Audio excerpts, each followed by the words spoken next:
ladies and gentlemen, boys and girls, children of all ages, I am your Presidente Magnifico. I am General Gravey, and today we are going to talk about a supremely cool game called Tropico 6.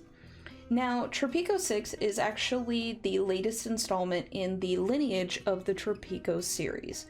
When the series had started originally, it was in around April of 2001, and this is the days of Windows XP, by the way. And it started with PopTop Software, and it was developed by a gathering of developers. Now, premise is still the same. You still assume the role of El Presidente. You rule an island in the Caribbean during the Cold War era, from 1950s, early 1900s, give or take. But all in all, timeline, still the same. The only difference with Tropico 6 is that it is developed by Limbic Entertainment and published by Calypso Media. It also uses the Unreal 4 engine, which is kind of cool, because that's been a very popular engine for a lot of games nowadays to use. Now, what we're going to do is get into the pros and cons of the story mode of the game. Start off with the pros. It's a really funny story. The dialogue is hilarious, and it doesn't even take itself seriously, which is a little refreshing, because sometimes with dialogue, especially in games or RTS games such as this, the dialogue can get a little dry or a little intense, so when it's funny or a little quirky, it's kind of refreshing, to be perfectly honest. Now, when I talked about the Unreal 4 engine, about the graphics, they are really detailed. When you look at the overall landscape, when you look at the detail of the ships, the people, the grain, everything is just clean. I was very pleased about that. It really almost felt like I was watching like one of those dioramas with people moving and things like that. Just the overall detail was super, super nice. The story mode is really fun. When you get into the hang of it, I'll be honest, I screwed up really bad the first time. When you get the hang of it, it's actually really, it can get intense, and it's really fun.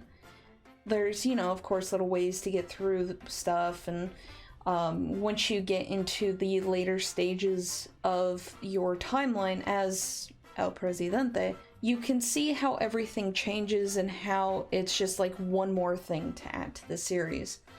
The customization options on it are really, really, really nice too.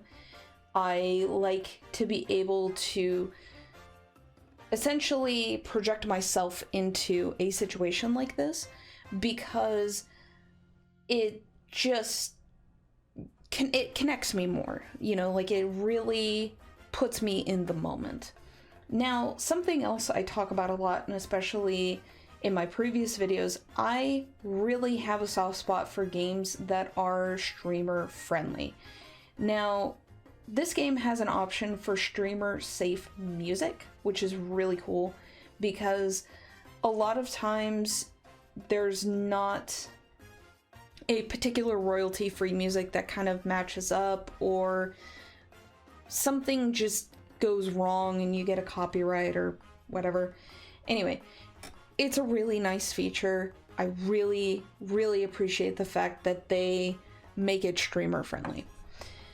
Now, the cons on the whole deal, and one of them is more of a personal pet peeve. The volume's really loud. Like, I shouldn't have to put my headphones down and hear the game start up from the next room. It's not okay. Now, when you start up the game itself, the load time is really long. Now, I'm not sure if it's because it's loading a lot of the assets of the game itself, or if it's just a normal long startup time when you first boot it up, but I clocked it at almost 10 minutes for the game to load. That is way too long for a game. Now, when I loaded up the second time, it took about half as much, but it was ridiculous. I mean, there's just no reason for a game to take that friggin' long to load up.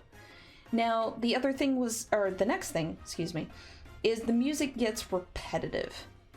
Okay, I understand they have streamer safe music, but you could still change the music to fit the era that you progress to.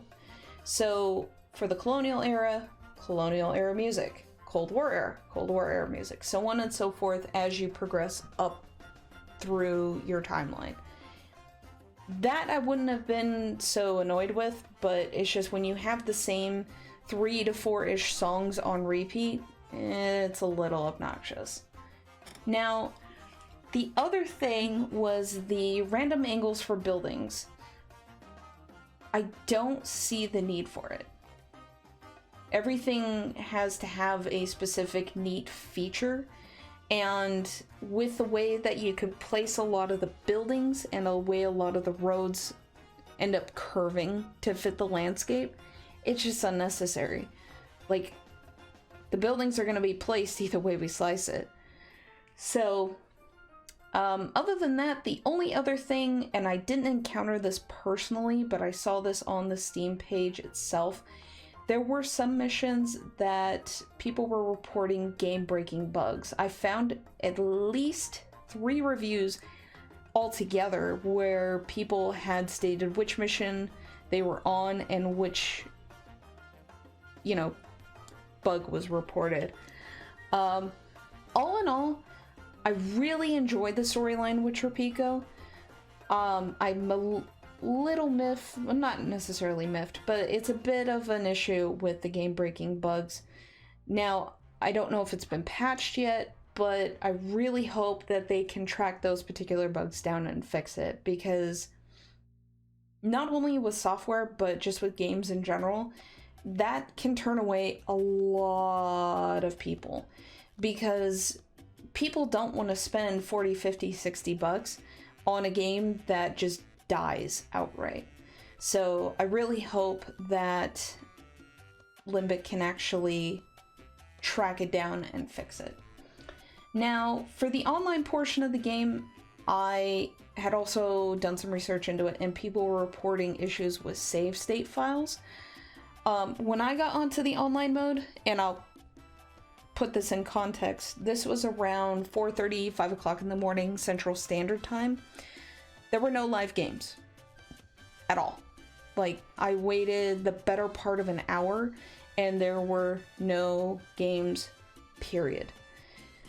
Now, so I figured with stuff like that, okay, so I'll make a custom game, because in games like Sid Meier's, you can make it custom, set one of the slots to AI, and you're good to go. Can't do that. So went back to waiting about another half an hour and still no games. So I unfortunately had to give up on that, so I couldn't delve into the online portion of it as it stands. Now, this is just the base game copy. I don't have any of the DLCs attached to this particular review, so I'm not sure if the reason I didn't find any was because I didn't have any of the other maps and there were other people on those maps, so that's where I'm kind of stuck on that facet in itself. A really good game if you want to enjoy a very mindful, classic style of game, like something in the same context of like the Roller Coaster Tycoons, the 2 Point Hospitals. It's a very not upper crust kind of game, but it's a really thought out game, and it's got a lot of detail, it's got a lot of love. Like, I could probably sit here for an hour and describe every single stitch of this game, but honestly, I would really highly recommend you guys play it for yourself and experience it. It's a really good game, all in all, but there's just way too many things in its current state that I cannot fully recommend. So, other than that, I hope you guys enjoyed this review, and I will see you guys in the next one. Take care.